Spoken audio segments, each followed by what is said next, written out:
leva uma pessoa a optar pelo uso de drogas? Hoje abordaremos um tema que impacta e repercute em todos os níveis de nossa sociedade, a dependência química. Mas qual contribuição a doutrina espírita pode dar nesse campo? Começa agora o programa Transição. A dependência química é uma situação em que a pessoa começa a sentir falta e necessidade de drogas, de elementos químicos, propriamente ditos, para preencher alguma sensação que o organismo eventualmente gere sensações de falta. A dependência química é uma doença como outra qualquer. Ela já nasce com o ser humano, ela tem uma herança genética, ela tem a sua parte, portanto, a parte biológica, tem a parte psicológica, tem a parte social e tem a parte espiritual. A parte biológica tem a ver com a herança genética. As pessoas já nascem com a predisposição à doença, elas não nascem com a doença. Se ele começar a ter comportamentos que o expõem ao uso da droga, ele vai ter que começar a fazer o uso, vai ter que acionar essa predisposição e aquilo que estava em forma latente vai se tornar imanente. E aí ele vai então apresentar os primeiros sintomas da doença que é a dependência química. Então a origem dela é uma origem genética, que algumas pessoas gostam de chamar de karma, mas nem sempre as nossas predisposições elas precisam ser ativadas. Dependendo do comportamento que a pessoa tem, ela vai conviver, vai viver e vai desencarnar depois de tantos anos de existência e essa predisposição pode não ser nunca acionada. O espírito traz essa tendência, esta sensibilidade para ser vencida. Deixar claro que nós trazemos tendências, cada um de nós em um determinado ponto, mas tendências a coisas que são melhores ou não tão boas, mas para ser vencida. Nós não trazemos para fracassar. A pergunta que fica sempre, então, é como fazer diagnóstico? Como que você detecta que alguém tem ou é portador ou está sofrendo de dependência química? Normalmente as pessoas ficam imaginando que possam pedir exames. Então, na parte médica, podemos pedir exames, mas nenhum deles nos dá o diagnóstico, o sinal perfeito de que, olha, você viu isso, você detectou isso no sangue, ou detectou isso no cérebro, ou detectou isso em algum lugar do corpo, você tem um dependente químico. Então, não é assim. Na parte psicológica, também não tem como fazer isso. As pessoas dizem, vamos fazer um teste projetivo, vamos fazer um teste de Rorschach, fazer algum tipo de verificação neuropsicológica, você também não vai achar lá o que significa dependência química, dando certeza que é dependência química. Também não vai ser você estudando a história da vida daquela pessoa, o social dela, porque às vezes, muitas vezes as pessoas falam, mas essa criança, esse adolescente não teve nada na vida dele que fez ele ir para a dependência química. E a parte espiritual também não, porque ninguém nasce obrigado a passar mal. Nós temos a chance de poder não precisar do mau jeito, ou do jeito mais duro de poder evoluir. Então o que faz diagnóstico? Existe um conceito em medicina chamado história natural da doença. A história natural da doença é uma maneira pela qual a gente percebe que todas as doenças, aquelas que realmente são semelhantes, têm mais ou menos a mesma história. Pode mudar cenário, pode mudar o personagem, pode mudar a época, o tempo, mas não muda um eixo principal. Como, por exemplo, se uma pessoa tem verminose, a história natural dessa doença chama-se mecanismos de mão-boca. Em qualquer pessoa que tem verminose, em algum momento você vai ver que ela levou até a boca a mão contaminada com ovos de vermes. Esta é a história natural da verminose. Todas as verminoses são assim. Quando você fala de dependência química, ela também tem uma história natural. E é por essa história natural que você faz o diagnóstico. A gente divide essa história em 3 etapas, apenas para fins didáticos, mas elas podem acontecer de maneira simultânea. A primeira etapa da história natural da dependência química é o que nós chamamos de uso social, que é aquele momento em que o adolescente, porque tem as suas dificuldades normais de personalidade, um acanhamento, descobre que bebendo ele se sente mais solto. É quando então eu começo a aprender que usando substâncias químicas psicoativas eu melhoro o meu rendimento social. Isso é o que nós chamamos de uso social.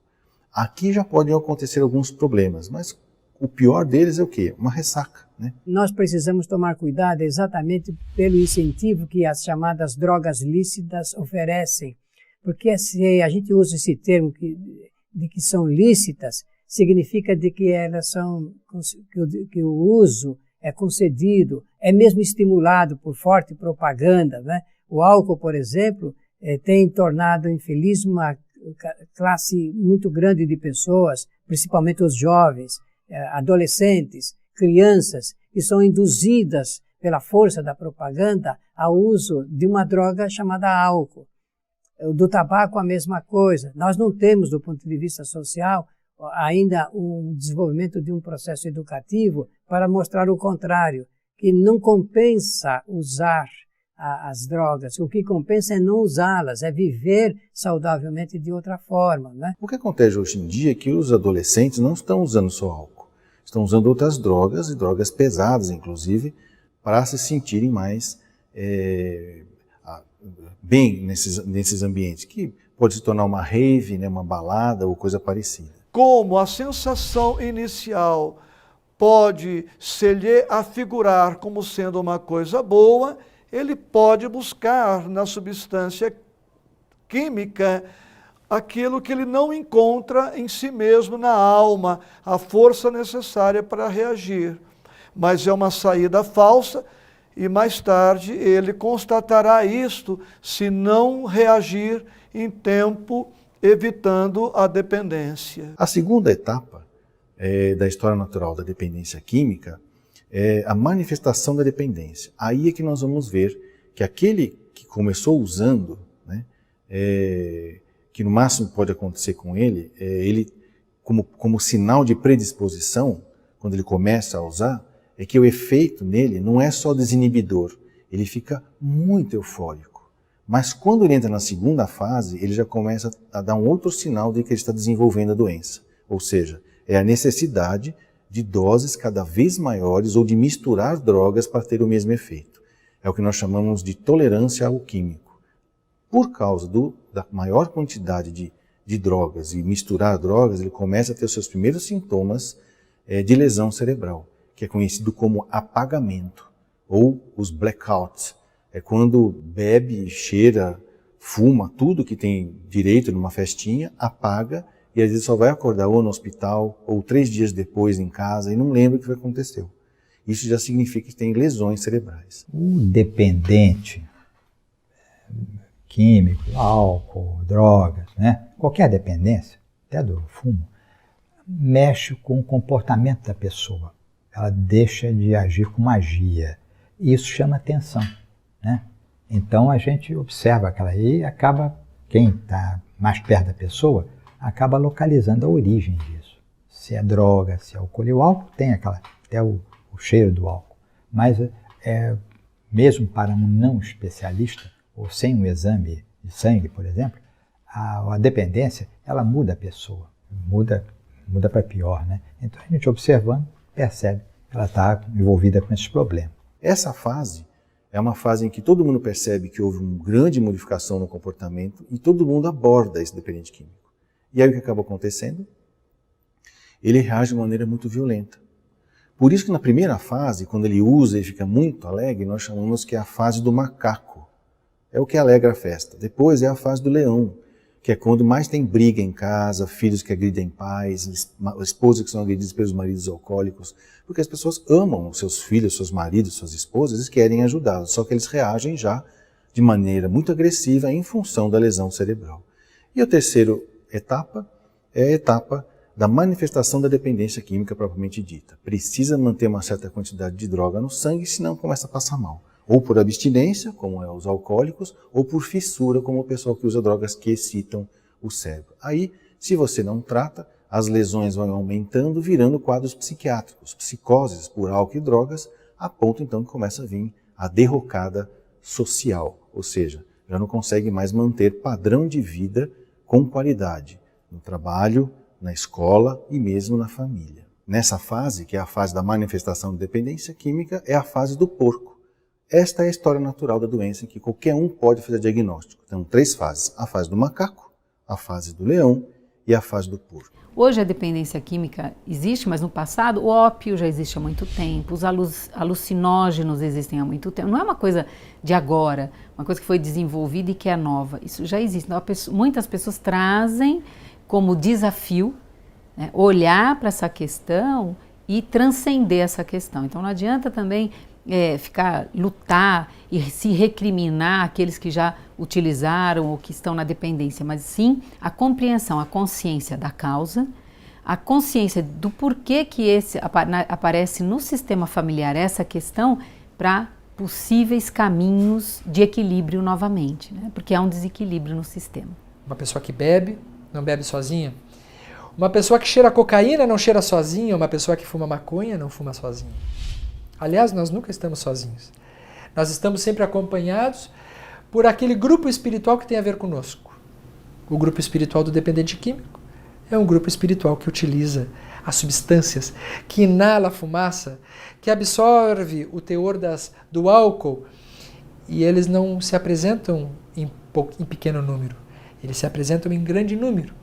São espíritos que vêm diariamente à casa da pessoa, e a aproximação dos espíritos dependentes ainda, desencarnados, mas dependentes daquela substância, daquelas sensações, propicia a falta, o sentimento de que precisa beber, de que precisa fumar, de que precisa se injetar. E ele cede já por comportamento já automático a essas ações. Então, se a dependência química hoje visita aí muitos lares, jovens, adolescentes, a gente tem visto com crianças com 10, 11 anos, né, até mais jovens. Aquele momento o espírito não conseguiu suplantar apareceu novamente aquela dificuldade, mas nós podemos vencer sim. Se ela é uma doença, as doenças estão aí para serem curadas. Depende da nossa vontade, depende do nosso desejo, depende da nossa força de buscar ajuda. Porque muitas vezes, sozinho, né? Muitas pessoas dizem, eu paro quando quiser. Não é bem assim, né? A gente sabe que, como todas as doenças, a gente precisa de ajuda, de mãos amigas, aliando o tratamento médico, psicológico, espiritual, para que a gente consiga vencer essa dor tão grande que assola muitos lares. Iremos continuar explorando esse tema juntos, logo após o intervalo comercial. Voltamos já.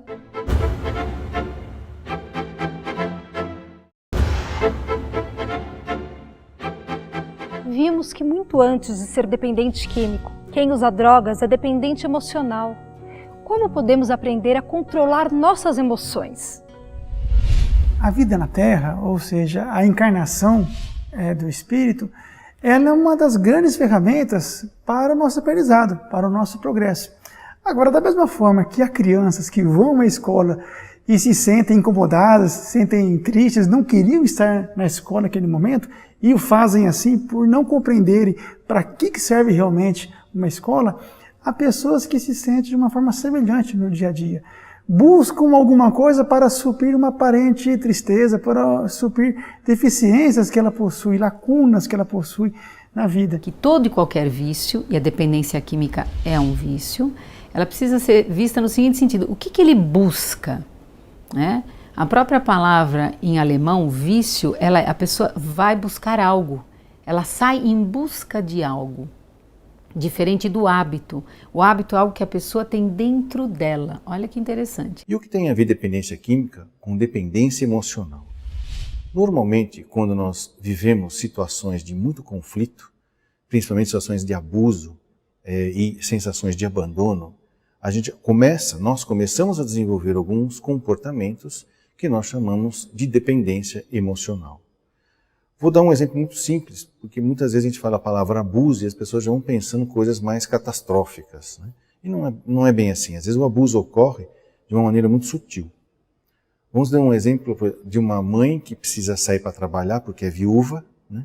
E tem que deixar os seus filhos em casa. Então ela chega para o filho mais velho, de 8 anos, e diz para ele: você vai tomar conta da sua irmã de 5 e do nenê de 2.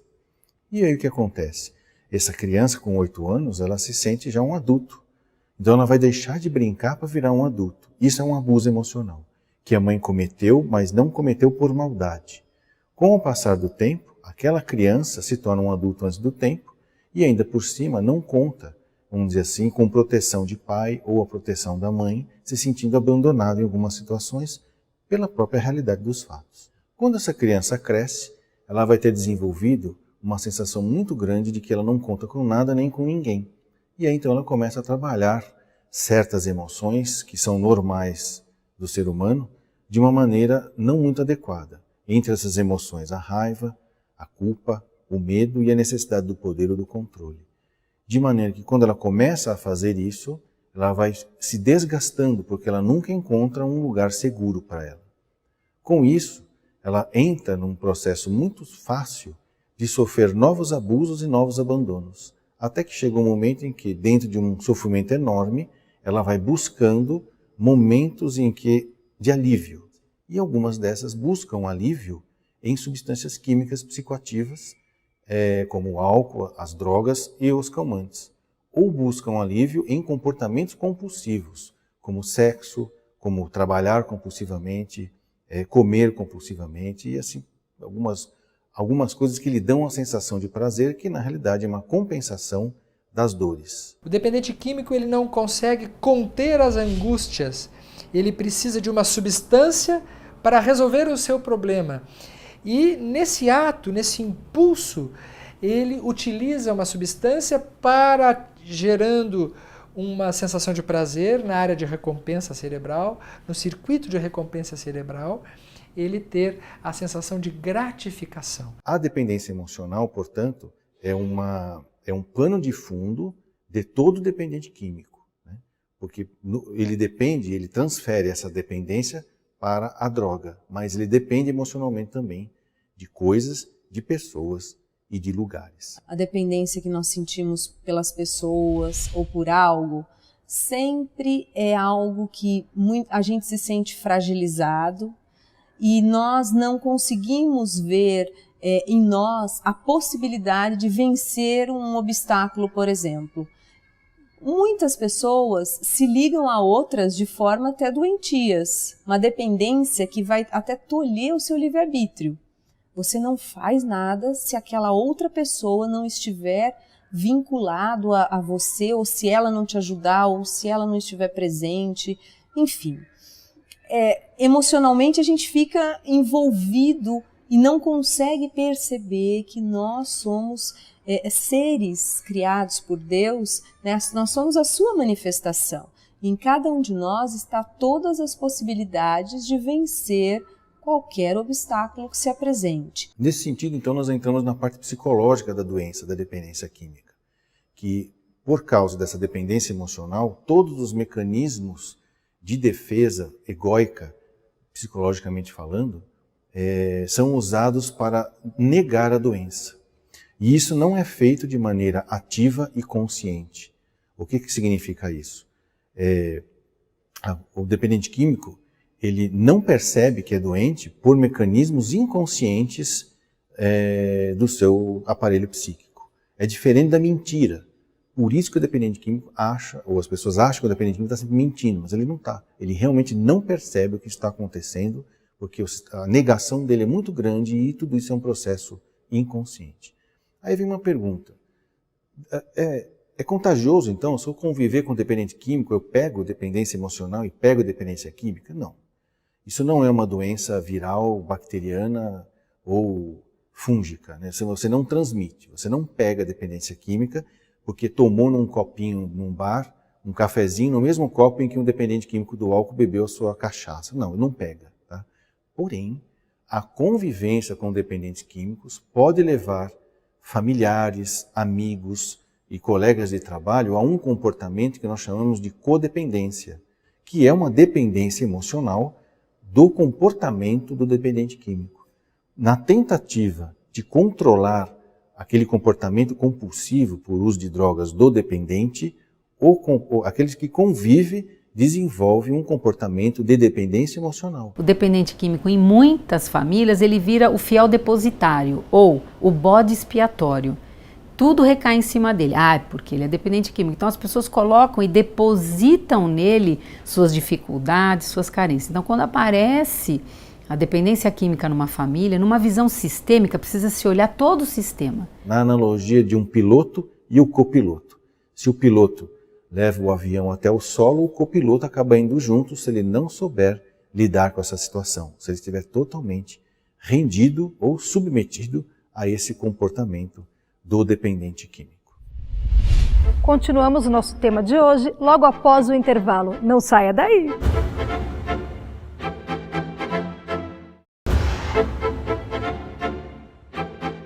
O Transição está de volta e o tema de hoje é a relação entre as dependências que todos, em algum grau, temos.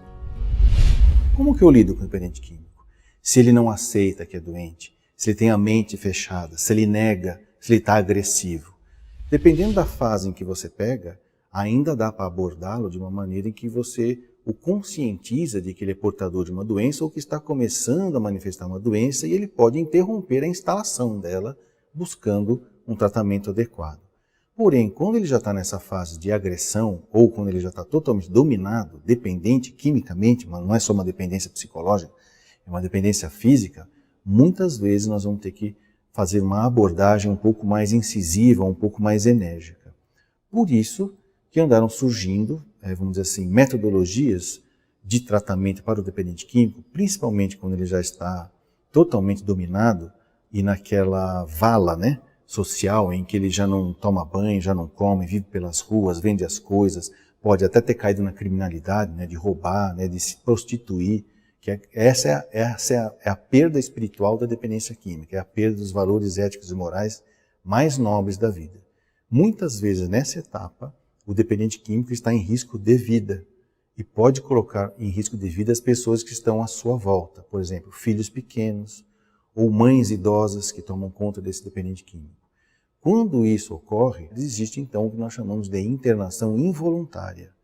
A gente pode chamar serviços especializados de resgate de dependente químico que vão levá-los, vamos dizer assim, à força, às vezes, muitas vezes pela força da conversa, porque esses serviços muitas vezes são especializados em dependentes químicos, ou então, quando é diagnosticada uma situação de periculosidade muito grande, por exemplo, pelo serviço social ou por uma assistência social, muitas vezes é o próprio juiz que condena o dependente químico a um tratamento. Aí torna-se então uma internação compulsória, que nem o médico pode negar de fazer a internação. Isso é um caso extremo em que o dependente químico perdeu totalmente a capacidade de perceber a gravidade em que ele se encontra. Antes de chegar nesse ponto, existem várias coisas que podem ser feitas. Uma prevenção primária, que é evitar que novos casos aconteçam, né? Uma prevenção secundária, que é tratar logo assim que você identifica que a pessoa entrou no uso compulsivo de substâncias químicas psicoativas. E, se caso tudo isso não der tempo ou ter falhado ou ter faltado, nós podemos então fazer a internação. Então nós temos muitas maneiras de como lidar. Hoje em dia existem muitos recursos, então nós precisamos ver cada pessoa naquele momento, para ela, qual é o melhor recurso a ser utilizado. E não apenas único. Eu costumo sempre dar o exemplo do tripé, né? Quando nós temos uma questão grave, uma questão que mobilizou tanta energia, nós precisamos, para um banquinho que tem o tampo redondo, um banco de 3 pés, nós precisamos do suporte físico, medicamentoso, nós precisamos da questão emocional, psíquica e a questão espiritual. Então, quando esse tripé é buscado, e os três, não é um ou outro, porque se você buscar um só, o banquinho desequilibra, 2 também, então nós precisamos dos 3 para que a pessoa sinta uma firmeza. E o tratamento também exige uma coisa muito interessante, que o dependente químico queira se tratar. Normalmente, ele percebe que ele tem mais desvantagens quando ele para de usar do que quando ele está usando. Ou seja, ele se sente mais doente na abstinência das drogas do que quando ele está usando. Então, por isso que muitas vezes ele tem uma dificuldade enorme, primeiro, de perceber que é doente, e em percebendo que é doente, de entrar na abstinência. E essa que seria o modelo, né? Levá-lo a uma desintoxicação que permite ele perceber o que está acontecendo, já que ele está desintoxicado, aí sim ele vai poder dizer se precisa ou não, se quer ou não fazer o tratamento de dependência química. Então nós temos essas maneiras hoje para lidar com essa questão. Questão complexa, solução também complexa. Mas é importante reiterar que muitas pessoas, quando fazem esse movimento, elas encontram equilíbrio, o sistema encontra o equilíbrio e a pessoa passa a substituir essa dependência química, o vício, por uma virtude, que é para isso que nós estamos aqui, todos. O tratamento espiritual, a espiritualidade, portanto, ela é fator decisivo. Não encaramos mais a espiritualidade como uma forcinha ao tratamento, não. Espiritualidade é terapêutica, a espiritualidade é tratamento. Ela precisa estar junto, porque se não trata o lado espiritual, permanecem influências espirituais. A dependência química, até o presente momento, não tem cura. Por isso que quando nós orientamos os jovens a não entrarem nessa, porque pode ser um caminho totalmente sem volta, já que não existe cura, como não existe cura para um monte de doenças que existem e que acontecem por uso ou por abuso ou por dependência de substâncias químicas psicoativas. Lógico que a Casa Espírita não vai substituir nunca um tratamento que a medicina possa oferecer, mas ela pode ajudar de maneiras diversas. Porque a Casa Espírita é o ambiente perfeito para a desobsessão, para a mudança de sintonia, para as vibrações superiores, para o estudo e proporcionando por fim a reforma interior, a mudança de dentro para fora tão importante e tão necessária. O incentivo à formação de grupo de jovens, o apoio que as casas espíritas dão para as mocidades é importante porque o grupo de jovens ele permite formar um grupo de amigos no sentido mais honesto, mais fraterno, coisa que às vezes fora nos outros meios sociais nem sempre é valorizado. Quando o indivíduo, quando a pessoa, quando o paciente, quando o dependente, ele está realmente imbuído da melhora, as forças superiores, os espíritos amorosos se aproximam para se unirem a essas medidas de esforço, de recuperação, porque o Cristo não descansará enquanto não estivermos todos no caminho da felicidade e da cura. Pesquisas científicas apontam claramente aumento na eficácia dos tratamentos médicos somados à busca pela espiritualidade, quer seja através de preces, de leituras salutares ou da participação em uma casa espírita ou templo religioso de sua preferência. O programa de hoje fica por aqui. Te vejo no próximo Transição. Até lá!